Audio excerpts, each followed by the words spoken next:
They called her the ghost.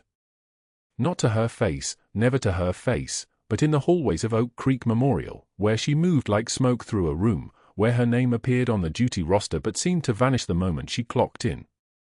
She didn't tremor. She didn't cry in supply closets or confess her struggles to colleagues over lunch. 20 years of training had taught her one immutable truth: visibility was death. They didn't know what she was. They didn't know that the woman refilling 4 bags at 2 in the morning had once held a burning child in her arms while bullets punched holes in concrete around her head. What happened next changed everything, but not the way anyone expected. Brooke Sullivan moved through Oak Creek Memorial like water through a stone, present but unmemorable, necessary but invisible. The fluorescent lights hummed their hollow rhythm overhead, casting everything in that particular shade of institutional blue that made normal skin look diseased. She existed in the margins of this place, in the moments between crises, in the early morning hours when the hospital held its breath between night shift and day shift. Her scrubs were identical to every other nurse's, navy blue, 2 pens in the pocket, name badge clipped to the lanyard, but the way she wore them was different. The way she moved was different. Her shoulders didn't round down in the apologetic stoop of someone asking permission to exist. They simply didn't exist in a way that required acknowledgement. The antiseptic smell of the hospital triggered something buried deep, something she kept sedated with controlled breathing and routine. Bleach and betadine and that chemical undertone that meant urgent care, meant life hanging in the balance, meant the kind of decisions that left scars. She breathed through her nose, slow, methodical, the way she'd been taught in Baghdad 20 years ago when a drill instructor with 3 silver stars had told her that panic was a luxury only people with backup could afford. Her hands didn't shake when she accessed for lines. Her voice didn't crack when she reported vitals to doctors who barely looked at her. She'd perfected the art of occupying space without demanding that anyone acknowledge it. In her locker on the 3rd floor, she kept 2 personal items. A cracked mug with a faded anchor insignia, the glaze worn smooth from 20 years of hands holding it in the dark, and a dying succulent that refused to die despite months of benign neglect. The succulent had become something of a metaphor, a barely alive, barely thriving, persisting through sheer obstinate will. She'd watered it once, maybe twice since she'd brought it in. It had learned not to expect much. The jagged scar that ran from her left wrist to her elbow was visible only when she wore short sleeves, which she never did. Long sleeves in July, long sleeves in the emergency department when the temperature climbed toward 90 and other nurses complained about the heat. No one asked. People learned not to ask about Brooke Sullivan's personal choices. She existed in a category of colleagues that occupied the space between coworker and furniture, acknowledged as present, but not seen as human. This was exactly how she wanted it. This was how she survived. Room 307 held Commander Nathan Hayes, SEAL Team 3, recovering from blunt force chest trauma sustained during a maritime assault training evolution at Camp Leshan. 2 broken ribs, cardiac contusion, the kind of injury that sent most men to physical therapy and quiet desperation. He was 38 years old, built like a man who understood that muscles were tools and tools required maintenance. His chart noted vitals trending positive, pain controlled, no active cardiac dysrhythmia. Standard recovery trajectory. What the chart didn't note was the way he watched Brooke when she entered his room, the moment of recognition that never quite solidified into memory, the feeling of déjà vu so strong it made his skin prickle. She changed his dressing on the 2nd day of her shift, Tuesday morning at 6:45, when the hospital corridors still held the quiet of night and the light coming through the windows was the particular shade of pale gray that preceded dawn. Her hands were steady as a surgical laser, her movements economical and precise. She'd been trained to work with minimal motion, nothing wasted, nothing that suggested urgency or fear. The bandage came off. The incision site looked good, minimal drainage, no sign of infection, the skin beginning its microscopic work of knitting itself back together. "You've done this before," Hayes said. Not a question. "Change dressings?" She didn't look at him. "Every day?" "No. The way you move. Like you know exactly what you're doing without thinking about it." She placed new gauze with the kind of precision that came from repetition measured in thousands. Muscle memory. You do something enough times, your hands remember. He watched her work, some ancient part of his brain insisting he knew her, had seen her before, in a place that tasted like diesel and dust and fear. It was a phantom sensation, familiar the way dreams were familiar, present but untethered to reality. She finished, disposed of the old bandage in the sharps container, pulled off her gloves with a snap that sounded like a gunshot in the quiet room. "Breakfast in 10 minutes, she said, and left before he could respond. The morning collapsed into chaos at 8:15 when Dr. James Sterling arrived for rounds. His Italian shoes clicked against the tile in a rhythm that sounded like a countdown, and his cologne arrived before he did, something expensive and suffocating, the scent of a man who'd learned that dominance could be purchased if you had enough money and the right zip code. He was 53, orthopedic surgery by training, chief of surgery by politics, and a man who had built his entire career on the principle that hospitals function best when hierarchy was absolute and visible. He came through the double doors of the third-floor nursing station with his entourage in tow, 3 residents who looked terrified, a medical student trying to appear competent, and a nurse manager who'd learned long ago that survival meant agreeing with whatever Sterling said first. Brooke was at the medication cart, pulling ampicillin for a post-operative patient. She didn't look up. This was the calculation she'd perfected, acknowledge presence without requesting acknowledgement. "Gather around," Sterling announced, his voice carrying the particular timbre of men accustomed to being heard without effort. "I want to talk about expectations and commitment." The nursing station went quiet. Fluorescent lights hummed. Somewhere down the corridor, a monitor beeped in its steady rhythm. "I've noticed we have a new addition to the nursing roster," Sterling continued, and Brooke understood before he finished the sentence that he was talking about her, that she'd made the mistake of being present in a way that offended him. "How long have you been with us?" She looked up from the medication cart. 2 weeks. 2 weeks.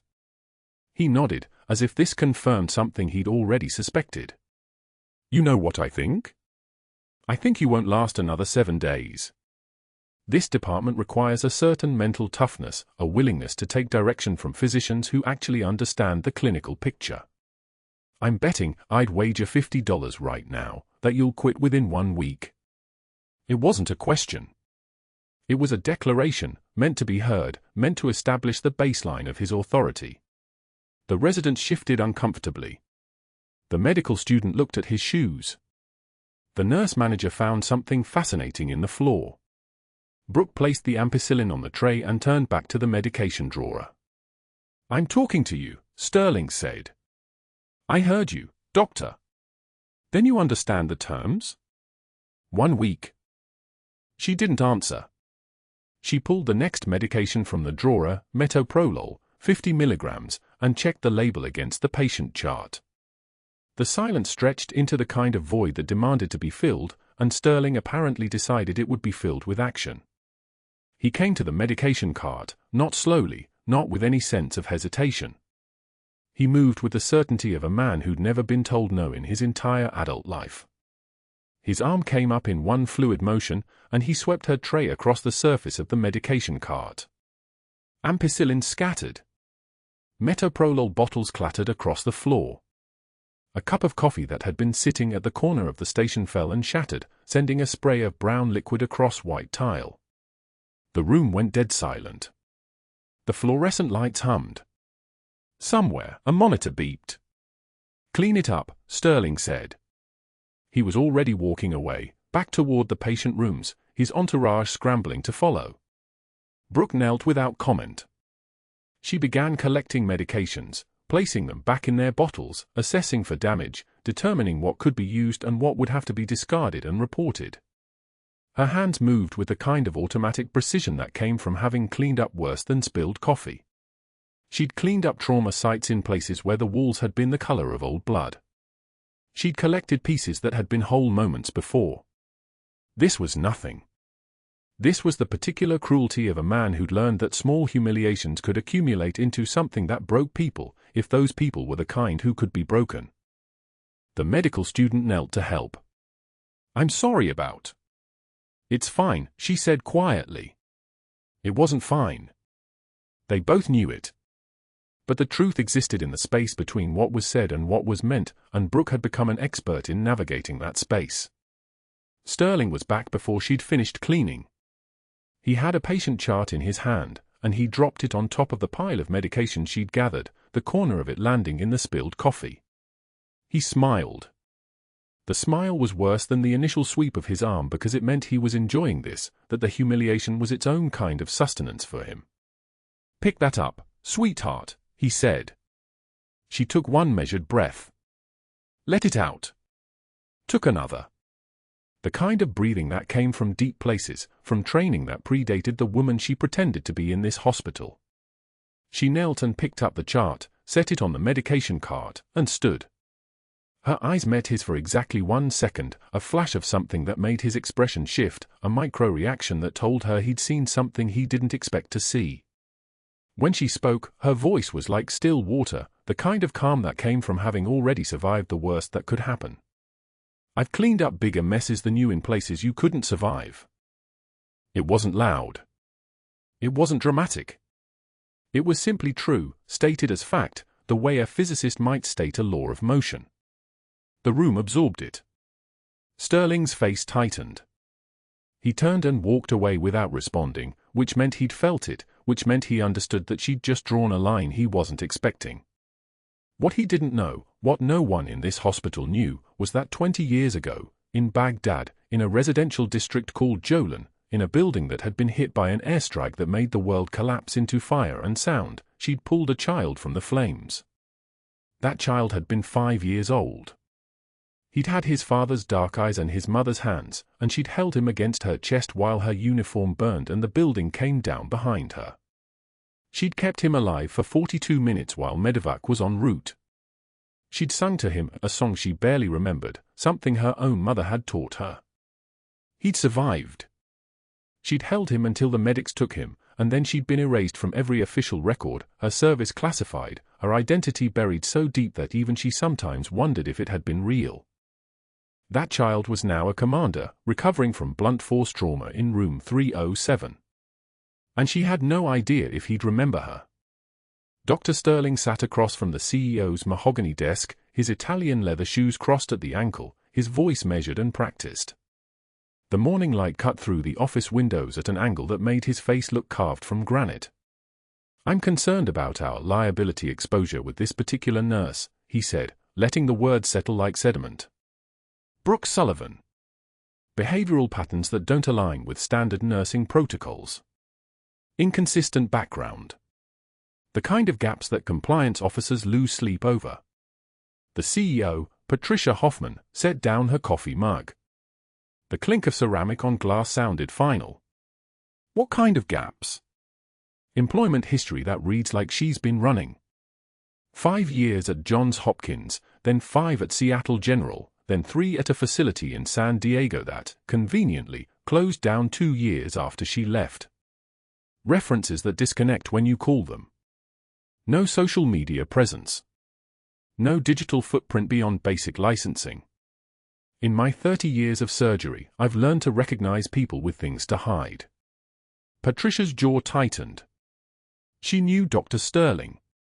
Knew his reputation. Knew his connections. "Have you documented this?" "I'm having it documented now," Sterling said, already reaching for his phone. "I'm activating the board review process." By 10:13 a.m., Sterling had texted board members Harrison, Pierce, and Councilman Wells, all 3 men who owed him favors from budget allocations and research grants he'd steered their way. The messages were brief: "Need your vote on personnel review Friday morning. Liability issue. I'll explain in person." Each text came back with a thumbs-up emoji within 90 seconds. Sterling understood power the way a surgeon understands anatomy. It was about knowing which structures to press.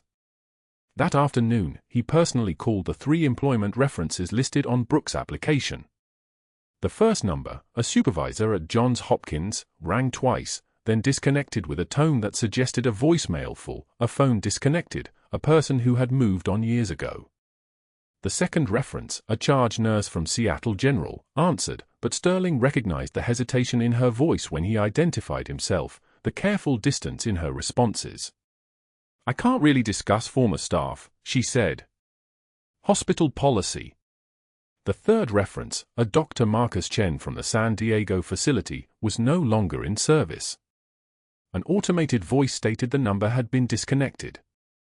Sterling hung up and made a note in his personal file, * all references unreachable or uncooperative. Suggests coordinated evasion. **. He then brought in Vincent Corrales, a compliance investigator he'd used before, a man with a meticulous eye for credential fraud and a reputation for finding things that weren't supposed to be found. Sterling handed him Brooke's employment file across a conference table in the hospital's administrative wing. "I need a full background verification by Friday morning," Sterling said. "I need to know if this woman is who she claims to be." Corrales opened the file and began reading. His eyebrows moved upward incrementally as he turned each page. "This is sparse," he said, "not a question." "Extremely," Sterling confirmed. Within 6 hours, Corrales called Sterling back with preliminary findings. Her social security number is legitimate, but it shows minimal activity for someone her age. No mortgage history, no credit cards issued under her name, no property ownership. Her nursing licenses are valid across all states, but her educational records from her RN program have a 6-month gap that doesn't align with standard certification timelines. All 3 references check out as real people, but 2 are deceased and the third moved to rural Montana 6 years ago and doesn't recall anyone by that name. Sterling felt something shift in his chest, not satisfaction, exactly, but the muscle memory of a hunter closing in on something wounded. "What about current address?" 1247, Riverside Lane. Single-family rental. Leased under the name Brooke Sullivan to an LLC registered in Delaware. The LLC has no other properties, no public records, no digital presence. It's a ghost structure designed to rent exactly one house. Run her through federal databases, Sterling said. NCIC, NAMUS, anything that crosses state lines. That requires a warrant or a police request, Corrales said carefully. "I can go so far, but—" "Then stop there," Sterling interrupted. "You've given me what I need." He hung up and immediately called the Chief of Staff, Dr. Raymond Walsh, a man who had worked with Sterling for 9 years and depended on his surgical expertise and political capital. "Ray, we have a problem with one of the floor nurses. Credential fraud. Possibly identity-related. I'm bringing it to the board on Friday." "How credible is this?" Walsh asked. "Vincent Corrales is doing the verification. He's found enough inconsistencies to warrant a review." "Is she a threat?" "To the hospital's accreditation?" "Yes." "To patients?" "Potentially." Sterling paused, letting that word settle. Potentially. We need to move carefully but quickly. Meanwhile, in room 307, Commander Nathan Hayes lay in a hospital bed with his left shoulder wrapped in surgical tape and his chest still raw from the blunt force trauma of a training accident that shouldn't have happened, a dropped barbell, a miscalculation, a moment that had nearly cost him everything. He watched Brooke Sullivan change his dressing that morning, and something in his brain kept triggering fragments of memory that didn't quite cohere. The way she moved, economical, precise, the movements of someone trained for high-speed decision-making. The way her eyes tracked his vital signs before she even looked at the monitor. The way she said, "Breathe through it, Commander," in a voice that didn't ask if he was okay, it assumed he was already strong enough to be. There was something in that voice that reached back 20 years and pulled at a door he'd kept locked since childhood. That evening, around 6:15 p.m., Brooke stood in the employee locker room changing out of her scrubs, her jacket hanging on the metal hook beside her name. She slipped her arms into the sleeves and felt the weight of the faded unit patch sewn into the lining, the patch from her platoon, stitched there before the Pentagon had officially erased them all. The color was bleached to something between gray and blue, the embroidered insignia barely visible, but she could feel it against her ribs like a brand, like evidence, like a bomb that hadn't detonated yet. Her phone buzzed. A text from her 16-year-old son, Ethan, his words arriving like a siren in the parking lot. "Mom, why is someone asking questions at my school about where we lived before?" A lady called and said she was verifying employment history. Is everything okay? Asterisk. Brooke stared at the screen for 14 seconds. The fluorescent lights overhead hummed their mechanical song. Her hands didn't shake, they never shook, but she could feel something shift in her chest, something that had been held in place for 2 decades finally beginning to move. She texted back, asterisk, stay at Jackson's house tonight. Don't answer any more questions. I'll explain when I pick you up. Asterisk. Then she stood in the employee parking lot as rain began to fall, real rain, heavy rain, the kind that comes in sheets and doesn't ask permission. Her jacket was a dark color that hid wet spots. Her hands were in her pockets. She could see her car from where she stood, a 2008 Honda Civic, registered under a different name, because nothing in her life was registered under her actual name anymore. The invisibility that had kept her safe for 2 decades was beginning to unravel. Someone had pulled a thread. Dr. Sterling had pulled a thread. And now the entire careful structure of her disappearance was starting to come apart like a sweater in an industrial washer. She had 1 week, maybe less, before the board review on Friday morning. 1 week before Sterling's investigation reached critical mass. 1 week before Ethan had to know the truth about why his mother worked 3 hospital jobs and never stayed in one place for more than 5 years. The rain tasted like salt and diesel exhaust.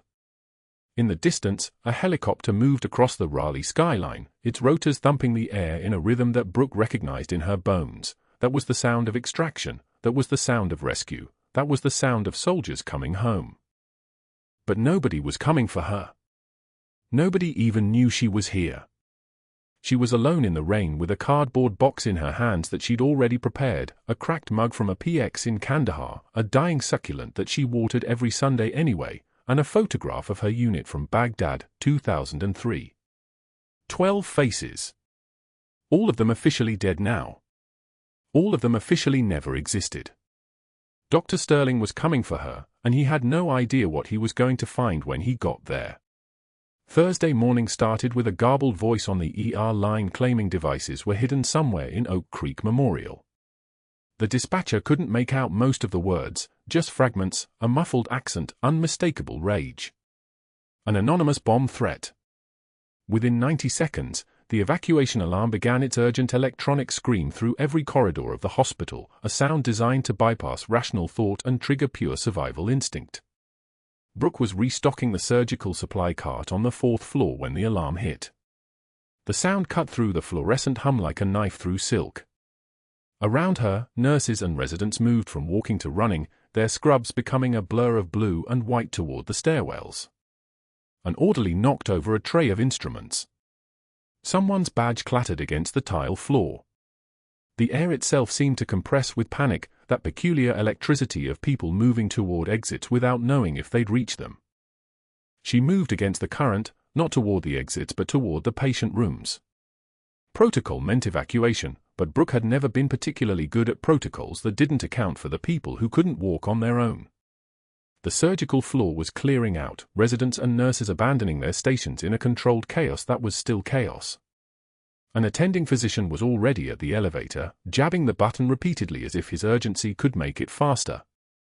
Through the windows, Brooke could see the parking lot filling with staff, news vans already pulling through the gates. Someone had called the local stations before hospital security could establish a perimeter. Room 307 was at the end of the east corridor. Commander Nathan Hayes was trying to stand when she pushed through the door, one hand braced against the cardiac monitor, the foot still taped to his forearm. His chest had been wrapped tight after the training accident, 3 broken ribs, significant contusion, the kind of injury that looked worse than it felt until it suddenly felt catastrophic. He was wearing hospital-issued grey sweatpants and a physical therapy shirt, his muscled frame clearly uncomfortable in the constraints of post-surgical wear. "Sir, we need to move now," Brooke said, keeping her voice level, steady. "But carefully. No heroes." The corner of his mouth twitched like she'd said something funny, and he nodded once. "Lead the way, Chief." He didn't remember her.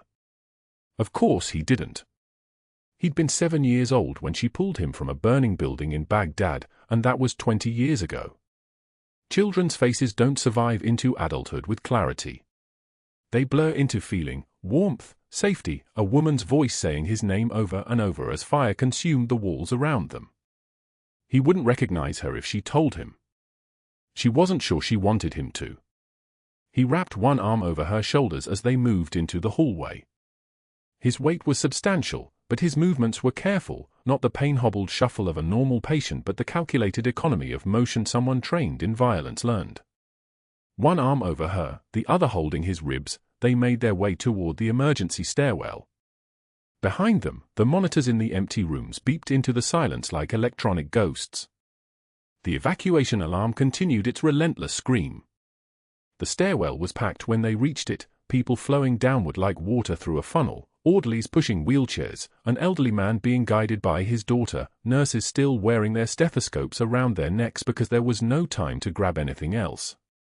Brooke and Hayes moved slowly, deliberately, taking the stairs one at a time. The roar of footsteps and breathing filled the concrete space. Nobody looked at them, everyone was locked into their own fear, their own urgency to get out. Halfway down between the third and second floors, Hayes's breathing changed. It happened without warning. One moment he was moving with her, and the next his breathing became short, gasping, almost frantic. His hand tightened on her shoulder so hard her collarbone sang with pain. She looked at his face and saw it immediately, his lips going blue, his eyes starting to roll back, his free hand clutching at his wrapped ribs. "Stay with me," she said, and meant it absolutely. They were between floors now, the stairwell momentarily clear behind them as the main flood of evacuees had already passed. Hayes was collapsing, his weight suddenly too much, his legs no longer holding. Brooke guided him down to the concrete step with as much control as she could manage, his back against the metal railing. She already knew what was happening. The training accident had fractured his ribs, she'd seen the x-rays, helped review his chart, but blunt force trauma to the chest could cause something the initial imaging missed. Pericardial effusion. Fluid building up around his heart, compressing the chambers, suffocating the organ with every beat. Cardiac tamponade. The kind of diagnosis that killed people in minutes if left untreated. His lips were purple now, almost black. His eyes were unfocused, searching for air like a man drowning in the middle of an empty stairwell. "Hold on," Brooke said quietly, and she moved. The emergency supply cabinet was mounted in the stairwell landing just 5 feet away, a requirement for hospital evacuation protocols that most staff never actually registered. She ripped it open and found what she needed, a crash cart, compact and wall-mounted, containing the essentials. Her hands moved without the deliberation of thought, the kind of muscle memory that comes from a dozen different combat zones where you patch people together under fire using whatever's available. Needle. Catheter. The thin 18-gauge angiocath that was her lifeline. She knelt in front of Hayes, her eyes running over his ribs, identifying the landmarks, the fourth intercostal space, the midclavicular line, the exact point where the needle needed to go. She tore away his shirt with efficient brutality, revealing the bandaged ribs and the pale skin beneath. The alarm continued screaming overhead, but the world had narrowed to this: one man, one heart, one moment that divided between life and death on either side of her hands. "This is going to hurt," she said. Hayes nodded fractionally, understanding without words that she was saving his life. The needle went in like she'd done it 100 times before, because she had, in places she could never name to anyone on this continent. She felt the resistance of the pericardium, felt it give, and then the hiss. The hiss of air and fluid escaping, the pressure releasing like a valve opening on a boiler. Hayes gasped, his body jerking against the rail, and she pushed the needle deeper, angling the catheter, making sure the drainage was complete. His color started returning almost immediately. From purple-black to blue to something approaching human. His breathing changed from desperate gasping to short, controlled inhales. She held pressure on the site, one hand steady against his bare chest while her other hand maintained the needle position. His ribs were heaving now, but with purpose, with the oxygen finally reaching his blood. "Breathing easier?" she asked. He nodded, his eyes focusing slowly, coming back to the present moment like a man surfacing from deep water. "How did you—" he started, but his voice cracked, and he stopped. "Stay still," Brooke said. "Don't move until EMS gets here." From the security feed in the hospital command center 3 floors below, Dr. Sterling watched the monitor showing Stairwell B. He'd positioned himself at the main entrance 10 minutes ago, right where the news cameras could capture him coordinating the evacuation with authoritative calm. A $12,000 suit, tastefully rumpled. Hand on the shoulder of a frightened nurse. The kind of footage that would cement his reputation as a leader in crisis. He'd already texted the hospital administrator twice, ensuring his name would be the first one mentioned in the press release. The monitor caught his attention because most of Stairwell B was empty by now. The evacuation was complete. Everyone was out. So it registered immediately when he saw movement on the landing between floors 3 and 2. A nurse kneeling. A patient in grey sweatpants collapsed against the railing. And the nurse moving with the kind of precision that Dr. Sterling had seen exactly once before in his career, back when he'd actually trained in genuine trauma medicine, before he'd learned that administration paid better than competence. He watched the needle go in. Watched the fluid drain. Watched a Navy SEAL officer's eyes clear as someone brought him back from the edge of death using equipment that shouldn't have been enough, shouldn't have worked, shouldn't have saved him. The scene lasted 45 seconds from start to finish. 45 seconds that would cost Dr. Sterling everything. The realization moved through him like ice water. That nurse, that invisible, unremarkable woman he'd knocked a tray from, that he'd thrown a chart at, that he'd texted the board about, had just performed a field pericardiocentesis in a stairwell using a crash cart needle and the kind of muscle memory that came from military medicine, from combat zones, from places that didn't exist on official hospital records. She'd saved Commander Hayes' life while Dr. Sterling stood in the parking lot coordinating his own escape for the cameras. The bomb threat would be cleared within 2 hours. No devices. No actual threat. A false alarm from someone with a vendetta, already being traced by law enforcement. The hospital would reopen by evening, half-staffed and chaotic but functional. Patients would be readmitted. The media would cycle to the next story. And Dr. Sterling would spend that time making phone calls that he should have made weeks ago, activating relationships that had been waiting in reserve, pushing his agenda into the fast lane before anyone else realized what they'd seen on that security feed. What she didn't know, what she couldn't possibly have known yet, was that she'd just made a decision without thinking, and that decision had painted a target on her back that extended all the way to the hospital CEO's office, the board of directors, and people whose phone numbers didn't appear in any directory. Within the hour, Dr. Sterling's phone was already at his ear, his voice carrying the practiced tone of a man calling in favors. The hospital CEO answered on the second ring. Sterling didn't waste time with pleasantries. "We have a liability situation. That nurse who performed an unauthorized procedure in the stairwell, Brooke Sullivan, she's operating outside her scope of practice. Performed a pericardiocentesis without physician oversight during an active evacuation. We need her gone before this becomes a regulatory problem."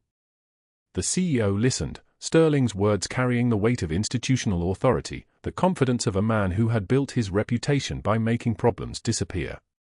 It wasn't a request. It was a framework for how the day would unfold. By 10:36 a.m., Sterling had made the second call. The investigator he'd hired answered on the third ring. "What did you find on Sullivan's references?" The pause that followed told Sterling everything. "The numbers are disconnected, Doctor. All 3 of them.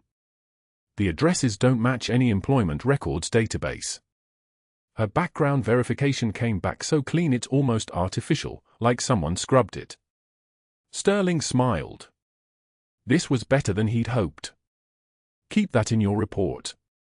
Emphasize the gaps. Make it look suspicious." He ended the call and opened his email, already composing the message to board members, each word chosen to plant seeds of doubt about a woman whose only crime was being competent enough to make him irrelevant. The external investigator's formal report arrived at 11:15 a.m. The administrator who'd been standing beside Sterling during the security footage review read the findings aloud in the hospital director's office. "Employment records are unusually sparse. References cannot be verified. Background shows significant gaps inconsistent with a standard nursing career trajectory. Education credentials are legitimate, but institutional records appear to have been redacted at the federal level. Federal level. The words hung in the air like a confession Sterling hadn't needed to make himself. The director's eyebrows rose. That's unusual. Sterling nodded with practiced concern.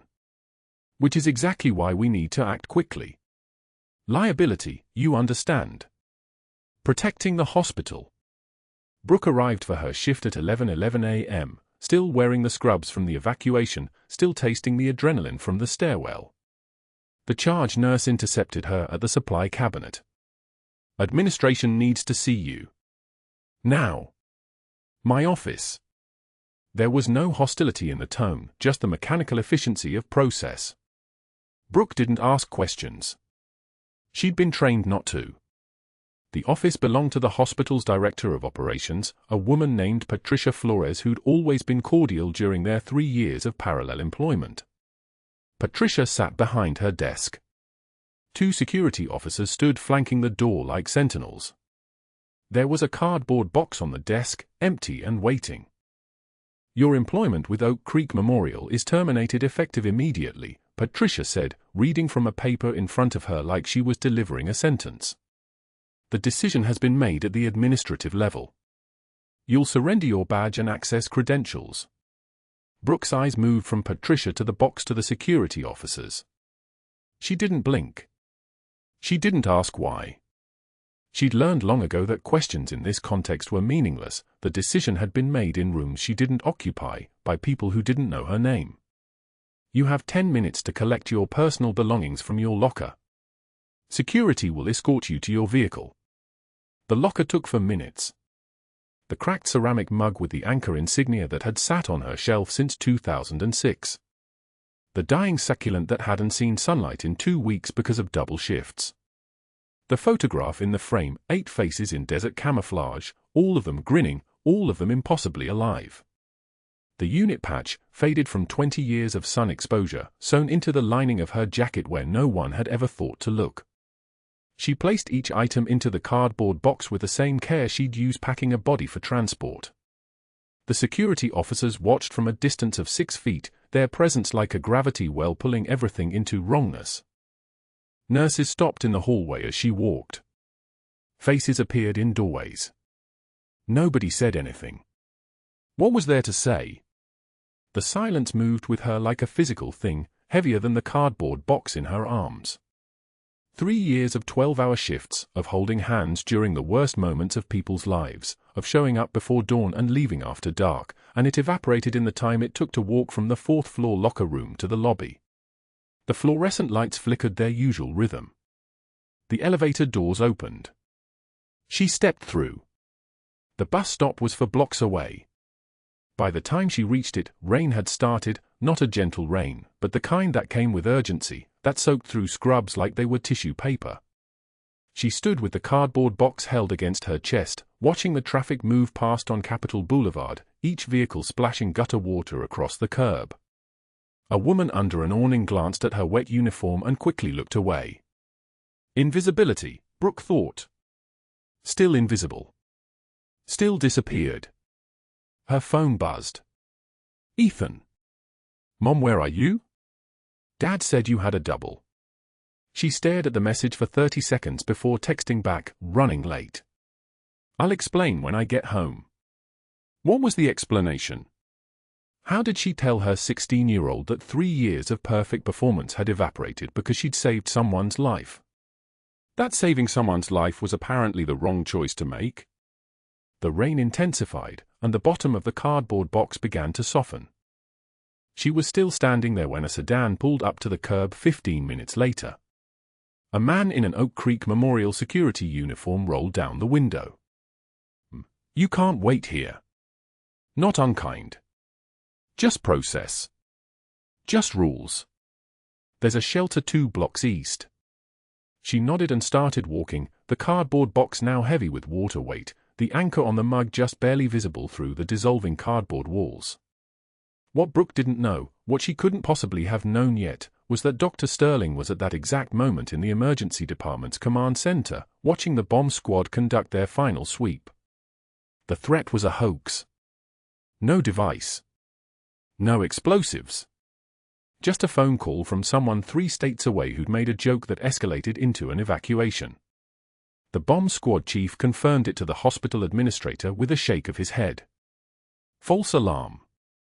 Happens about 80% of the time. Behind them, on the security monitor, the footage played on repeat, a nurse with competence that belonged in classified operations performing a procedure in a stairwell that should have happened in an operating room, hands moving like she'd done it 1,000 times before, which she had. Sterling watched the footage replay for the 5th time that day. He'd watched it so many times that he'd started noticing details, the way her shoulders aligned before she inserted the needle, the absolute stillness of her hands, the absence of hesitation. For someone performing an emergency procedure on a moving staircase during an evacuation, she'd moved like someone performing a routine in her own home. The administrator stood beside him, reviewing the investigator's report. "I've already sent the termination paperwork. She's gone as of noon." Sterling nodded, but his eyes stayed on the screen. The procedure itself was flawless.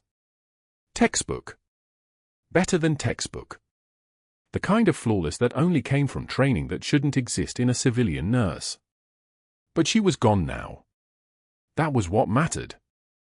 Dr. Sterling had moved to the fast lane before anyone else understood what they'd seen. By the time the hospital board met tomorrow morning, the narrative would be set. A suspicious background. Fabricated references. A procedure performed outside scope of practice. A liability situation that he, Dr. Sterling, had identified and resolved in the interest of institutional safety. The emails to board members had already been sent. The investigator's report was already filed. The administrator had already signed off on the termination. The machine that protected him was already in motion, and there was nothing on earth that could stop it now. He was wrong about that. But he didn't know it yet.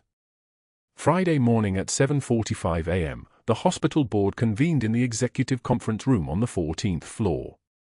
Floor-to-ceiling windows overlooked Raleigh like a throne room overlooking a kingdom. Dr. Sterling sat at the head of the mahogany table, his posture relaxed, almost celebratory. His phone had buzzed all night, board members returning his calls, the investigator's report in his inbox with enough ammunition to bury one invisible nurse permanently. The CEO sat across from him, already rehearsing the termination language. By 8 a.m., Brooke Sullivan would be erased completely. His version of the story was already written, a fraud with falsified credentials, a security risk, a liability that only his vision had caught in time. He'd already drafted the memo that would cement his reputation as a protector of institutional integrity. The board members shuffled papers, avoided eye contact, waiting for the formality to begin. Sterling reached for his coffee, confident in a way that made his face look almost handsome, the face of a man who'd never once imagined losing. Then the conference room doors opened. A young man stood in the doorway, tall and lean like a stretched wire, carrying something that stopped the entire room. He was maybe 16, maybe 17, with Brooke's jawline and her eyes, dark, steady, focused.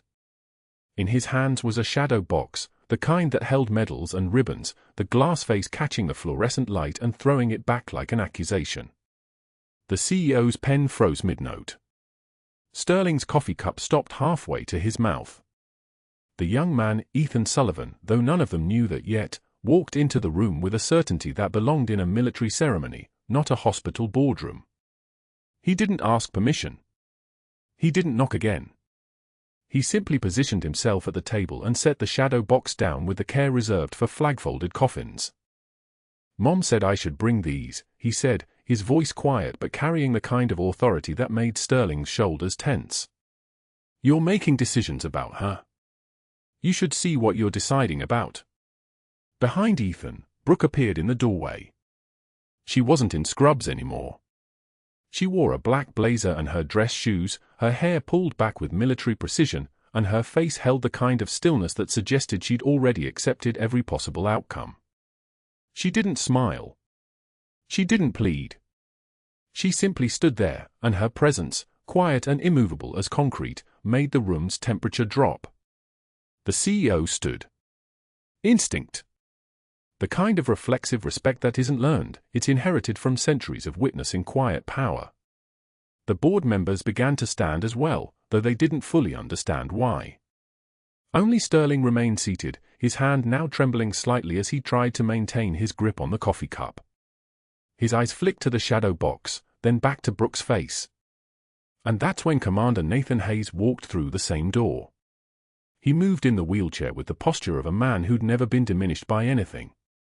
His dress uniform was spotless, the navy blue with insignia that meant something to everyone except Dr. Sterling, who was still trying to process the presence of a Navy SEAL in a hospital boardroom on a Friday morning.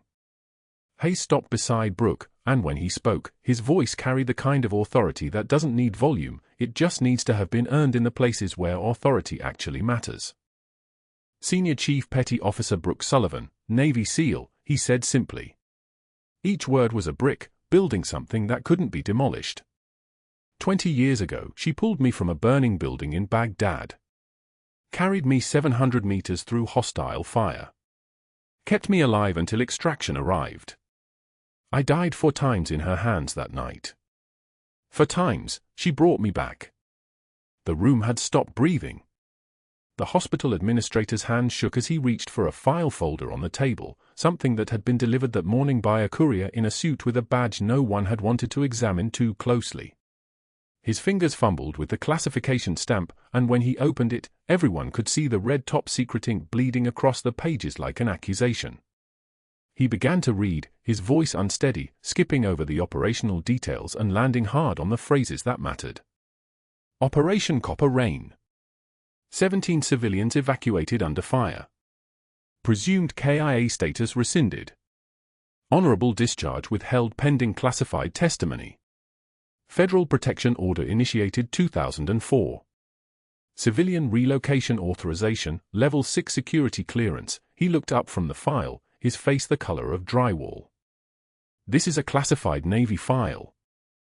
A SEAL team leader in dress uniform stepped forward, tall, muscular, with the kind of face that had been sculpted by a decade of choosing between sleeping and staying alive. He positioned himself beside the shadow box and began to speak with the precision of someone reading off a casualty report. Bronze Star with Valor, he said, and the room stayed silent. Awarded for life-saving intervention under fire, Baghdad Province, 2004. Purple Heart. He paused, letting that sink in. He'd seen the way Sterling's face was beginning to crack, the way the CEO's hand was reaching for his phone. 2 Purple Hearts. Combat injuries sustained while protecting non-combatants. And a Navy Cross. He said those 3 words like they were the ending of a prayer.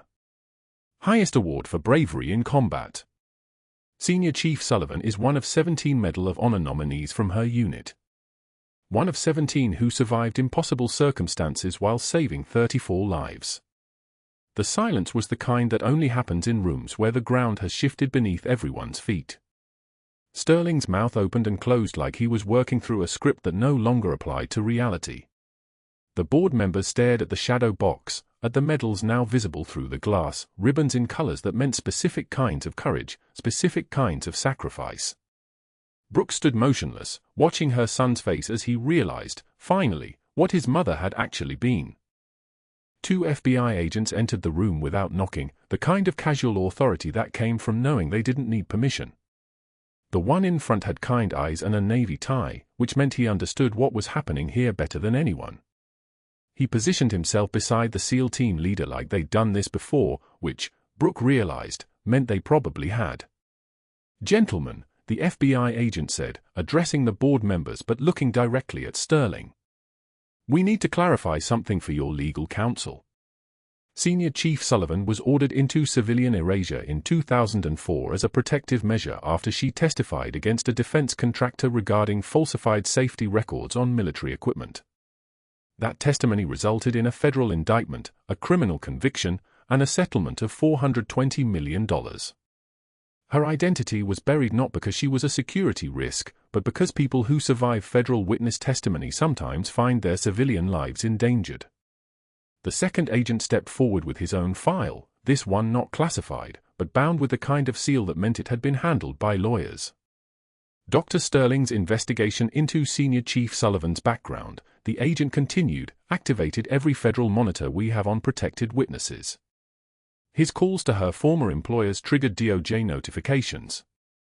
His hiring of an external investigator triggered FBI protocols. His termination of her employment, after she was publicly identified as a Navy SEAL during the emergency evacuation of this hospital, constitutes federal retaliation against a protected witness.